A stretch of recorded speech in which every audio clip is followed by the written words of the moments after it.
Tempo bom, tempo especial, tempo que nós reservamos todos os domingos pela manhã, né? É especial porque há um tempo atrás nós nos reuníamos no final do dia, do domingo. Nossa reunião era às 17 horas. E nesse período a gente tinha uma beleza a contemplar. Eu lembro que a gente, chegando no culto ou terminando a reunião, tinha aquele pôr do sol maravilhoso, né? Que a gente ficava aqui assim num período de contemplação. E fora esse processo, tinha também algumas dificuldades, né, específicas do período do dia, né? Final de tarde de domingo, agitação, tal, alguns desconfortos. E a gente resolveu retomar depois da pandemia os nossos encontros pela manhã. E a aceitação foi muito especial para nós, né? Porque a gente achava que seria difícil, né? Acordar de manhã e mas não, diferente, né? O primeiro exercício que você faz pela manhã é um exercício de exaltação, de contemplação, né? De reflexão também a partir do que Deus tem realmente para cada um de nós. E isso transforma as nossas vidas de forma muito real, né? E eu tenho sentido, de fato, esse coração e essa disposição no entorno da comunidade. Isso me alegra e eu sei que alegra a todos. Fico feliz por vê-los, né? Então, mais uma vez, graça, paz e bem da parte do Senhor Jesus Cristo a todos e todas. Todos me ouvem bem? Me ouvem, né? Mais um dia que eu gostaria de continuar a nossa conversa. Nós iniciamos o mês falando um pouco a respeito do que é o Evangelho e da importância do Evangelho em nossas vidas.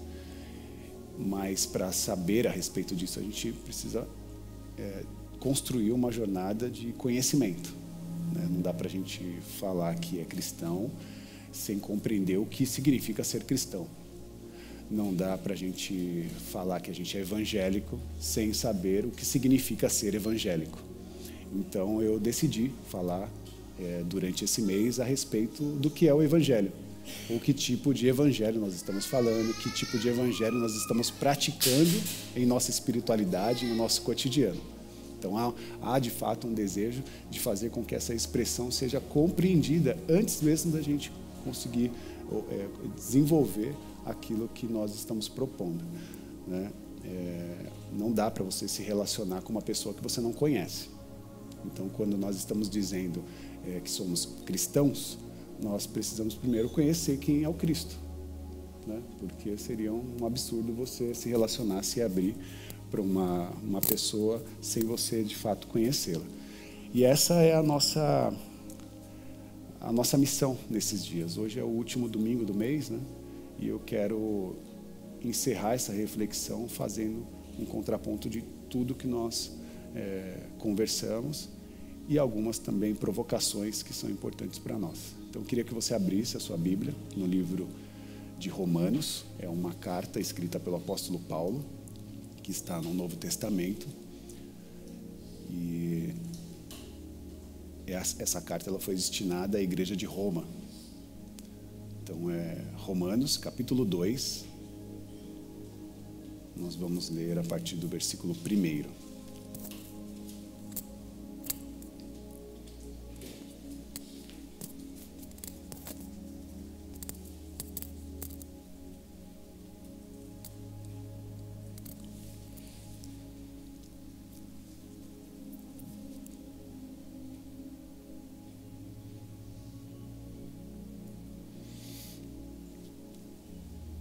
Romanos, capítulo 2.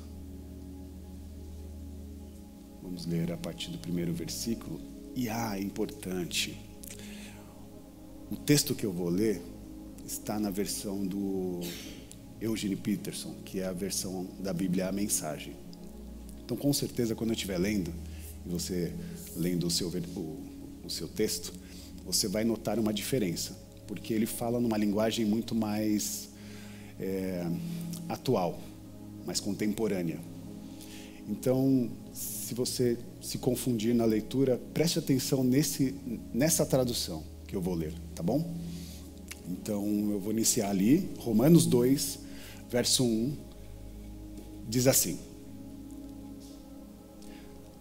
a humanidade caiu num abismo cada vez mais fundo.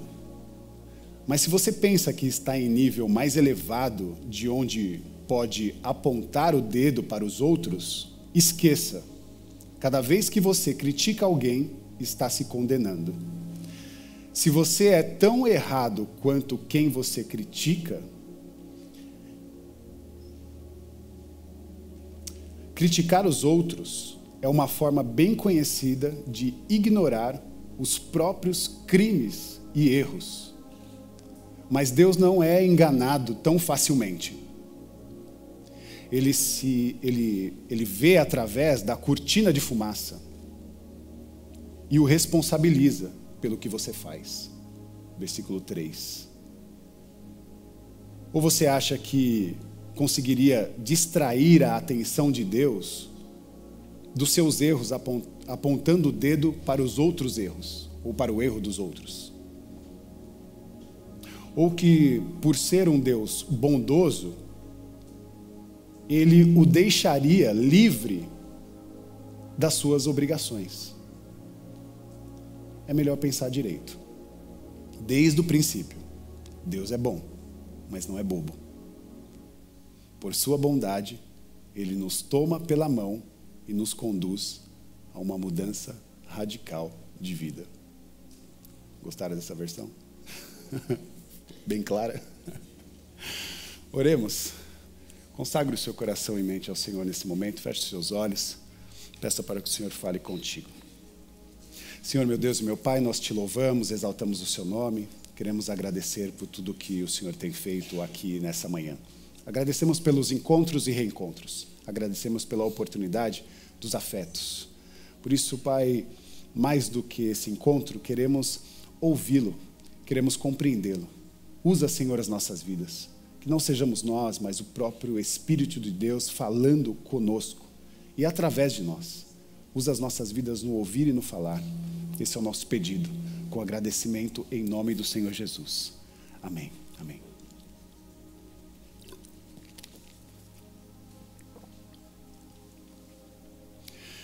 Bom, será que você está pronto para viver uma vida assim, uma mudança radical na sua vida? Porque ele termina dizendo: Deus é bom, mas não é bobo. Por sua bondade, Ele nos toma pela mão e nos conduz a uma mudança radical de vida. Isso nos confronta. Será que nós, de fato, estamos prontos para uma mudança radical em nossas vidas? Será que, de fato, nós estamos preparados para viver uma mudança, uma transformação em nossas vidas real, de acordo com aquilo que Deus nos oferece? Será que nós abrimos para isso? Será que nós estamos aptos ou desejosos a fazer com que a nossa vida seja manifesta a partir da vontade de Deus? Ou será que nós estamos manipulando as nossas experiências humanas a partir das nossas próprias vontades?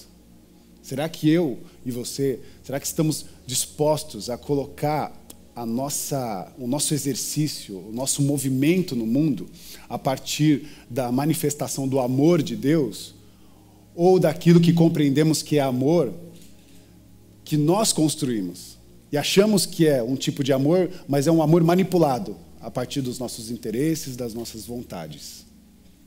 Então, quando eu desejei falar sobre o Evangelho, vocês perceberam que eu tentei esmiuçar essa palavra. E agora você já sabe o significado da palavra Evangelho. Evangelho significa boas notícias ou boas novas. Então, a tradução da palavra Evangelho do grego para a nossa linguagem é boa mensagem, boa notícia. Então, quando você diz, eu tenho um evangelho, como Paulo vem dizer, eu tenho um evangelho a apresentar, esse evangelho, eu tenho uma boa nova, eu tenho uma boa mensagem a apresentar a esse povo. Então, o evangelho já é claro para nós que é uma palavra que não tem origem religiosa. Boa mensagem, uma boa palavra, vem de uma origem natural do nosso cotidiano. E como vocês bem sabem, eu falei na semana passada, César também tinha, né? O imperador de Roma também tinha a sua boa mensagem, o seu evangelho. Quando ele adentrava as cidades e tomava aquelas cidades como sua, né? Como agora participantes do Império Romano, quando ele entrava naquela cidade, ele anunciava o seu evangelho. Porque a figura de César, para aquele povo, era a figura de um Messias. Era a figura de um filho de Deus, de um escolhido de Deus. Porque o Estado também se organiza dessa maneira, trazendo características religiosas aos seus chefes, aos seus sacerdotes, aos seus imperadores. E o povo abraça essa compreensão, aclamando o seu imperador como um filho de Deus, como um Messias, como um ungido de Deus. Então, essa exclusividade, né, da palavra não existe. O evangelho não é uma palavra exclusiva da religião, mas é uma palavra exclusiva de uma ação proporcionada. Então, quando o apóstolo Paulo vai às igrejas direcionar as suas cartas, ele diz: eu tenho um evangelho, mas o meu evangelho é um outro evangelho. E o evangelho que eu apresento para vocês é aquele pelo qual eu não me envergonho. Então, quando ele fala que ele tem um evangelho que ele não se envergonha, significa que existe um outro tipo de mensagem, um outro tipo de evangelho que ele se envergonha. E da mesma forma, eu me coloco nesse lugar, porque eu, como um mensageiro dessa mensagem, eu levo para as pessoas e tenho o interesse de propagar essa boa mensagem. E essa boa mensagem é a mensagem da qual eu não me envergonho. Porque existem mensagens ditas evangélicas que eu tenho vergonha. Identifico dentro de um espectro vergonhoso. Mas o que eu quero expressar é a mensagem a partir do que o evangelho, o que a Bíblia Sagrada revela para nós a respeito do que é o evangelho. O evangelho para nós é uma pessoa. Então, Rafa, qual é a sua boa notícia? A minha boa notícia é uma pessoa. E essa pessoa é Jesus. Se nós temos uma mensagem, uma boa mensagem a propagar, essa boa mensagem é Jesus Cristo de Nazaré. Ele é a nossa boa mensagem porque ele traz em si a qualidade de verdadeiro filho de Deus. Ele é o verdadeiro filho de Deus e atende todos os requisitos, né, necessários para ser chamado filho de Deus. No ato do seu batismo, o céu se abriu e uma voz do céu disse: aí está o meu filho amado, em quem eu me agrado. Aí está o meu filho amado, em quem eu tenho prazer. Então o Pai que está no céu olha para Jesus, 100% homem, 100% Deus, e identifica uma humanidade perfeita. E quando ele olha para essa humanidade perfeita, ele fala: finalmente, alguém com quem eu me agrado. Aí você vai dizer: Rafa, e o resto, né? Que é a gente, assim, é só Jesus? Eu vou dizer sim, porque Jesus é o primeiro espécime da raça humana, que atendeu os requisitos para ser compreendido como um ser humano perfeito. Mas nós não éramos perfeitos? Não. Quem disse que somos perfeitos?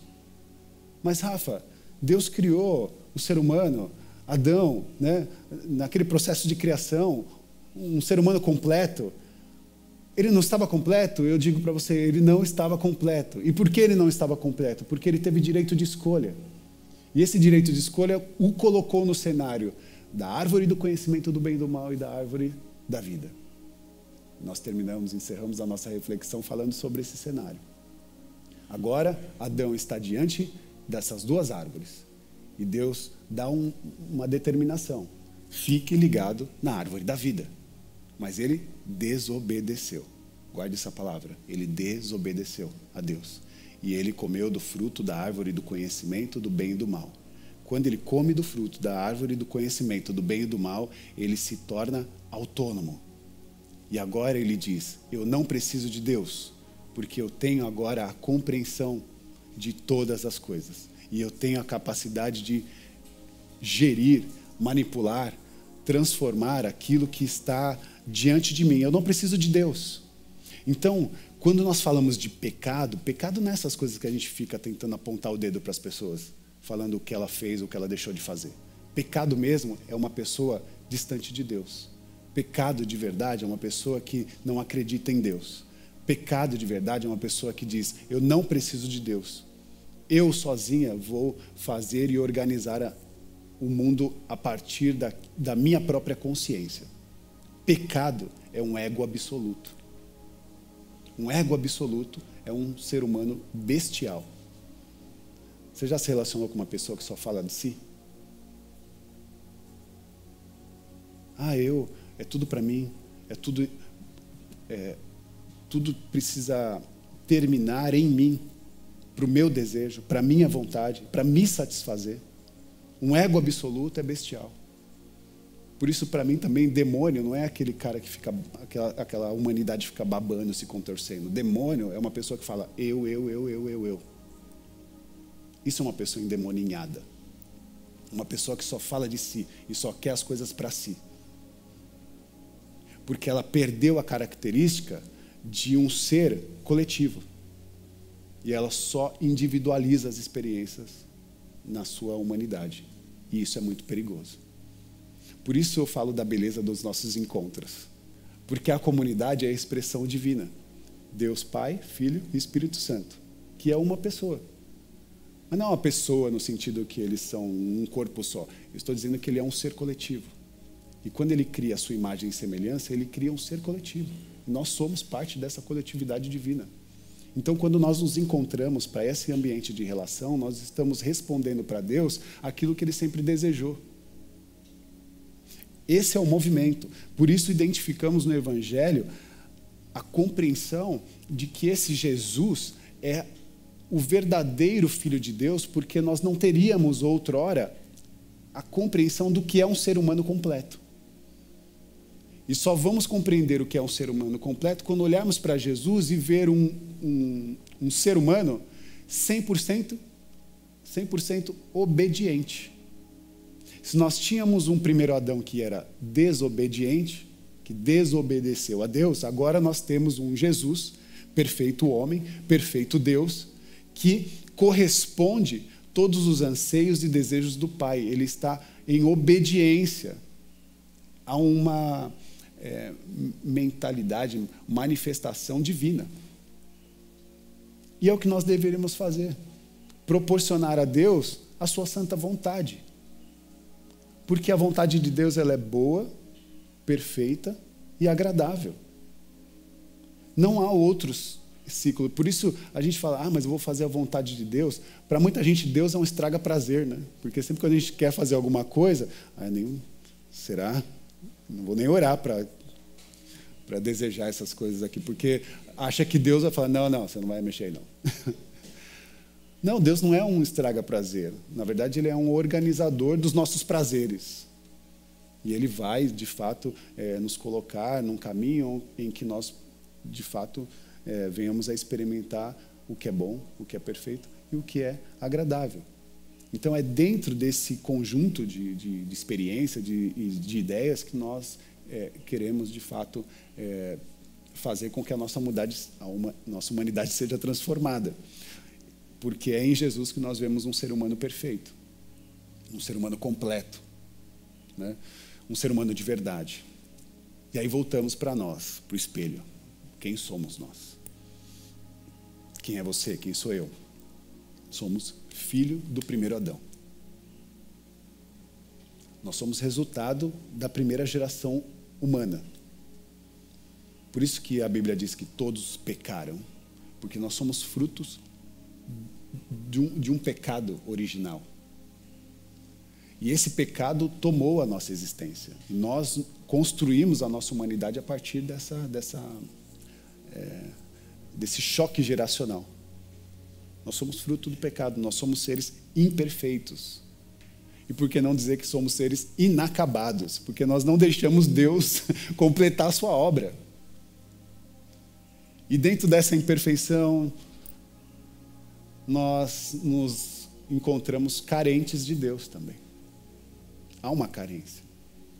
E é com o desejo de suprir essa carência que a gente se enche de necessidades que querem alimentar o nosso eu, o nosso ego. É a carência que faz isso.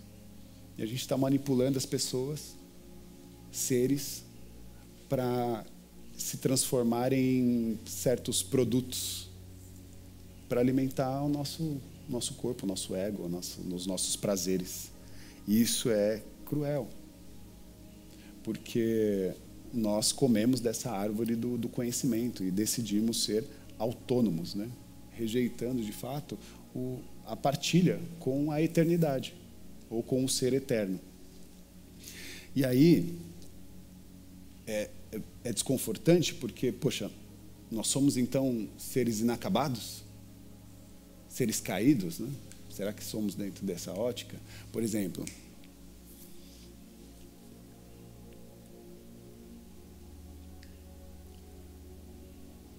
Gandhi, Francisco de Assis,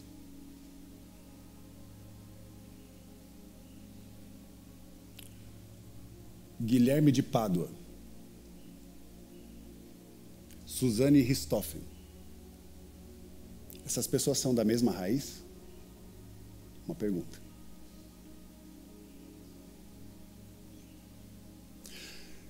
Martin Luther King Jr.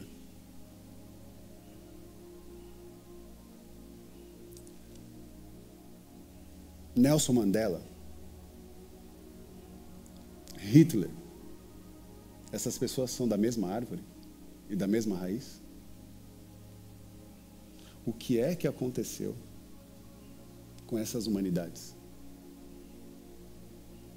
O que é que fez uma pessoa ser extraordinária como Mandela? E o que é que fez uma pessoa ser bestial como Hitler?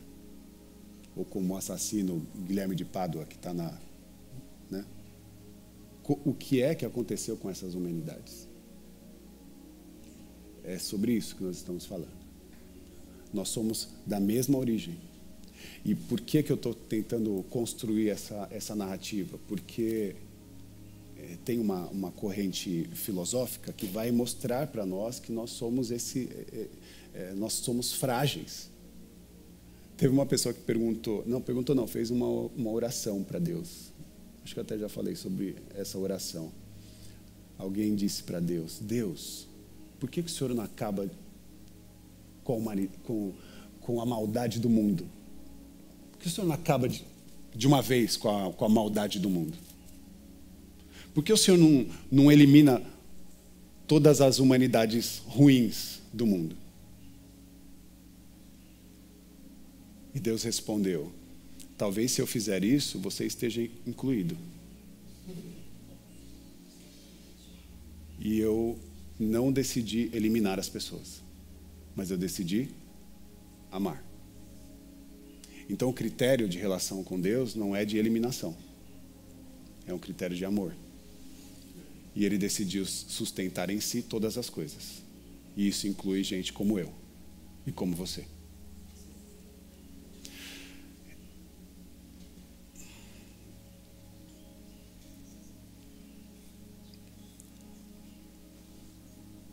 E aí, nessa condição, só 2 pessoas, de fato, nos amam. Só 2 pessoas podem te amar. Deus e a outra pessoa é uma pessoa cheia do Espírito Santo. Porque se não for dentro dessa qualidade, qualquer tipo de amor é frágil. Entende? Nós precisamos compreender o amor como esse exercício de uma plenitude divina, uma manifestação de uma plenitude divina. O amor é grandioso. Por isso, se nós não sustentarmos o nosso amor dentro dessa referência, qualquer coisa que a gente construir vai ser na base da troca. A gente escolhe as pessoas pela base da troca. E é por isso que os aplicativos, né, de relacionamento estão aí. Porque a gente vê ali o que essa pessoa pode me oferecer. Bate o currículo, a estética, e na foto a gente acha que é a pessoa da nossa vida. É assim que a gente faz. Porque a gente construiu os nossos relacionamentos a partir da troca, e nós não deveríamos estar fazendo isso. E aí fica aquela pergunta, o que é que aconteceu para a gente chegar a esse ponto? Porque quando a gente não tem mais nada para oferecer, o que acontece?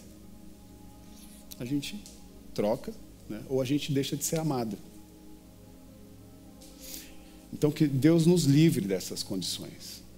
Embora elas estejam, né, dentro do nosso ambiente, né, das nossas relações, dos lugares onde nós, né, caminhamos. Então, eu acho que a gente precisa, de fato, sair daqui compreendendo que nós somos seres inacabados, mas com a consciência que essa condição, ela é igual. Está todo mundo no mesmo barco. Nós somos iguais. Essa é a noção da igualdade, né? As pessoas analisam a igualdade pelo contexto estético, mas a igualdade é a condição humana. Todas as humanidades, elas estão na mesma condição. Então, nós precisamos nos perceber como iguais. Nós precisamos. E a outra coisa, nós precisamos compreender de forma mais sensível o mundo que está lá fora. Porque também nós dividimos os espaços. E isso também é uma coisa ruim. Porque Deus não nos chamou para nos relacionar sob a ótica dos muros, sobre divisão, sobre, ele é do bem, ele é do mal. Entende? E aí você separa uma sociedade. E aí você diz quem é o cidadão do bem e quem é o cidadão do mal. E isso é bestial. Essa ideia é bestial. Porque não existe cidadão do bem e nem cidadão do mal. Existe seres humanos iguais e na mesma condição. E aí, dentro dessa condição, aí a gente vai falar o que a religião provocou. Porque a religião faz isso, ela cria um mundo sagrado e ela cria um mundo profano. Por isso, quando você não, mãe, porque a gente já conversa muito sobre isso, mas eu vim de um contexto religioso que o mundo era o quê? O mundo era lá fora. Era o cotidiano, era o dia, o trabalho. O trabalho é profano. O dia a dia é profano. As relações são profanas, né? Então, se você não está na igreja, se você não está na religião, se você não está no grupo religioso, se você não está, se você não se percebe com essa religiosidade criada, você é do mundo, você é profano. E aí fica fácil a gente separar as coisas. Sabe por quê? Porque a gente manipula a religião para a nossa segurança. Porque, para não ficar constrangido dos meus pecados, eu digo para a pessoa, eu sou crente, sou católico apostólico, sou evangélico, sou cidadão de bem. E aí você cria essas nomenclaturas dizendo, fazendo uma máscara só para te proteger.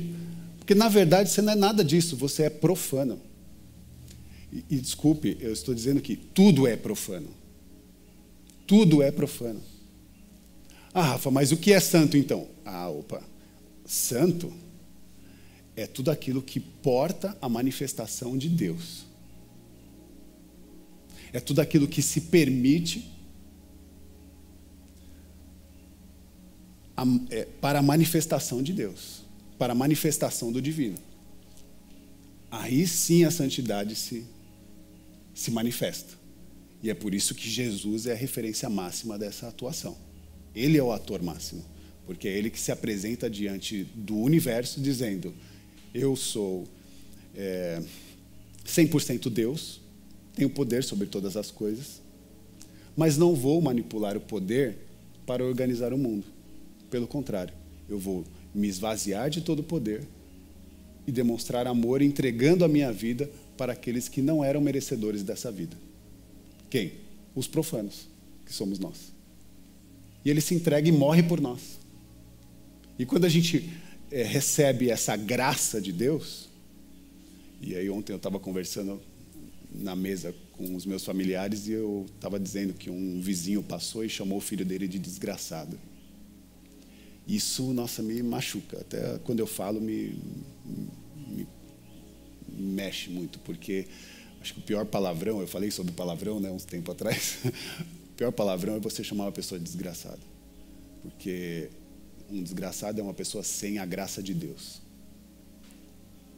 Então, e nós todos fomos alcançados pela graça de Deus. Entende?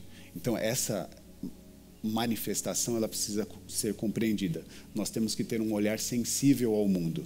Você não está num ambiente asséptico. E esse ambiente aqui não te deixa santo. A não ser que você se coloque à disposição para que a manifestação de Deus se cumpra em sua vida. A partir dos exercícios de relacionamento que você constrói aonde? Nesse mundo aí que você talvez tenha dividido. E é hora de romper. E entender que tudo é profano, que o pecado está lá fora, mas também está aqui dentro. Ele está acontecendo aqui, a gente vai precisar organizar as nossas relações, o cuidado com o próximo, o nosso olhar, a forma como nós conduzimos a nossa fala, a nossa expressão, o nosso abraço, como nós nos entregamos. Porque senão a gente vai manipular só as coisas para beneficiar a gente. Uma comunidade bonitinha, nós temos assistência social, a gente alimenta umas famílias, coloca, dá roupa para quem está passando frio, tal. Olha que bonitinho, olha como o Rafael é bonzinho. Olha como a comunidade é tão boazinha. Não, a gente não está fazendo isso para aparecer. A gente está fazendo isso porque é o que Deus nos ensinou. E o que Ele nos ensinou? Que toda a humanidade precisa ser respeitada. Precisa ter acessos. E precisa ser compreendida como igual. Então, é importante compreender essa diferença. Porque aquilo que gera, de fato, transformação em nossa vida é como o sopro divino de Deus. Né? Um dia a gente era bonequinho de barro e houve um sopro de vida que nos deu a condição de respirar. Não foi completo? Então ele veio para nós, vamos completar essa obra. Você está amarrado aí nessa árvore do conhecimento do mal, na árvore da rebeldia, na árvore da desobediência. Vem cá, pega na minha mão, porque eu, o Cristo, estou ligado na árvore da vida. E vou te dar a oportunidade da ressurreição. Da ressurreição. Meu tempo. 3 pontos para a gente encerrar.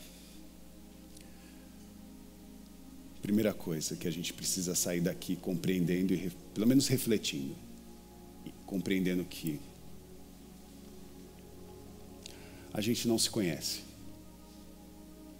A gente precisa se conhecer. Tem uma frase filosófica de Terêncio que diz assim: sou humano e nada do que é humano me é estranho. Então, o que ele está querendo dizer é: eu sei o que é roubar, eu sei o que é matar, eu sei o que é ter ódio, eu sei o que é mentir. E ainda que eu não tenha feito essas coisas, eu já senti vontade de matar, de roubar ou de mentir. Então, nada me é estranho. Esses impulsos estão dentro de mim. Agora, como eu organizo esses impulsos, aí já é uma outra questão. Como que eu me posiciono? Qual é o cachorro que eu vou alimentar? E aí, nós temos que fazer esse processo de admissão da nossa condição. Olha, eu preciso me conhecer. Como Pedro diz para Jesus: olha, Senhor, afasta-te de mim porque eu sou pecador. Isso é uma forma de admitir quem você é. Pedro fala isso para Jesus. Isaías fala isso para Deus: afasta-te de mim porque eu sou um homem de lábios impuros e habito num povo de lábios impuros, perverso. E até o apóstolo Paulo também vai falar, né, sobre as suas limitações.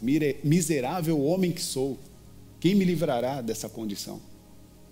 Isso é uma expressão madura de da nossa condição, uma compreensão madura da nossa condição. E é isso que esses homens estão fazendo diante de Deus. E aí Deus fica surpreso: eu não sabia que você era tão mau, não sabia que você era pecador. Não, pelo contrário, Ele sabe de todas as coisas. A gente é que não sabe. E a gente precisa admitir.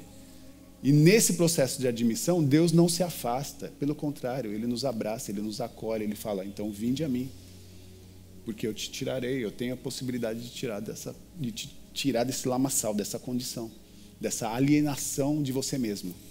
Eu preciso te oferecer um caminho de volta. E Jesus é esse caminho de volta.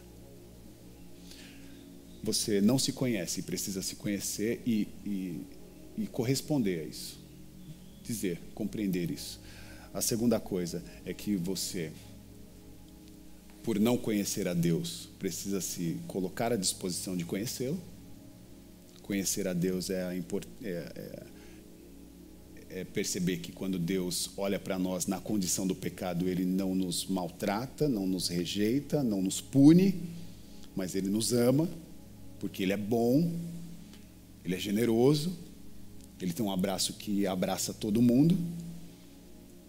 E o último ponto é sair daqui com a compreensão do que é verdadeiramente o Evangelho. Porque a partir do momento que eu reconheci a minha condição, olhei para Deus e Ele não me fulminou, mas me abraçou, esse abraço que recebo é a partir da pessoa do Cristo. Jesus nos acolhe com amor absurdo, com amor absoluto e com amor perfeito.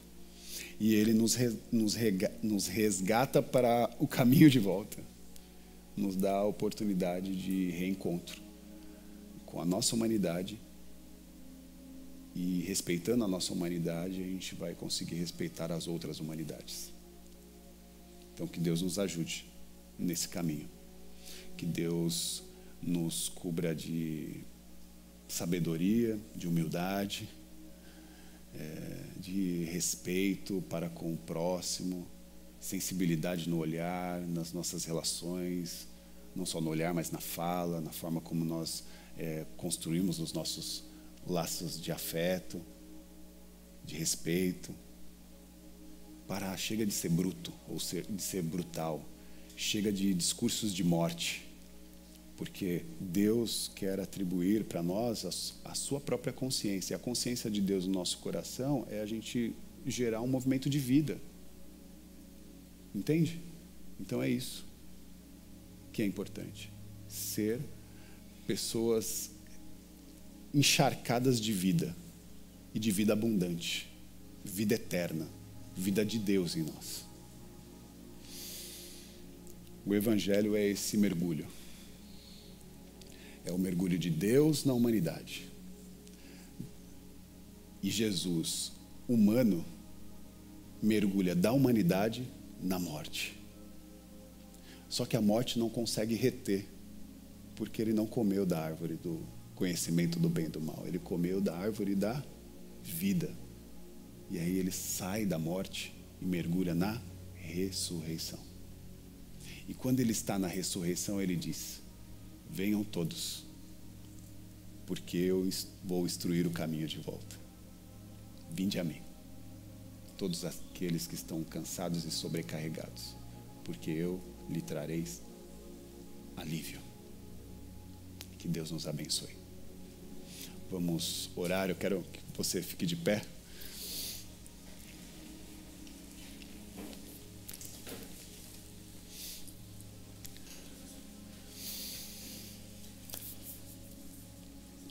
Com seus olhos fechados,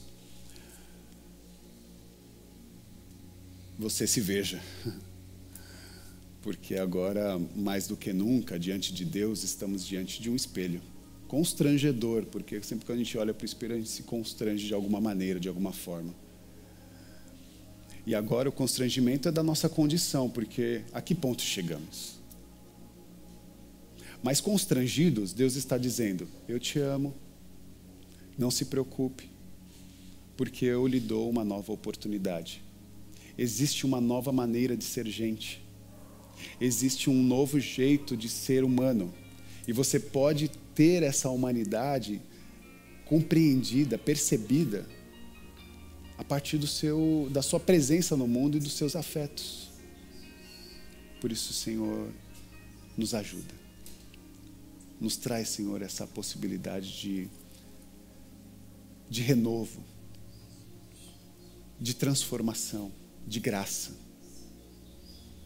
Toca, Senhor, nos corações e nas mentes aqui presentes. As pessoas que nos acompanham pelo YouTube, pelo Spotify, que elas sejam tocadas nesse momento, pela sua santa presença, e que a fala de Deus seja uma fala viva em nossos corações, gerando em cada um de nós a transformação devida. Porque esse também é o nosso desejo. O nosso desejo é fazer com que os sonhos de Deus seja também os nossos sonhos. Que nós possamos sonhar os sonhos de Deus.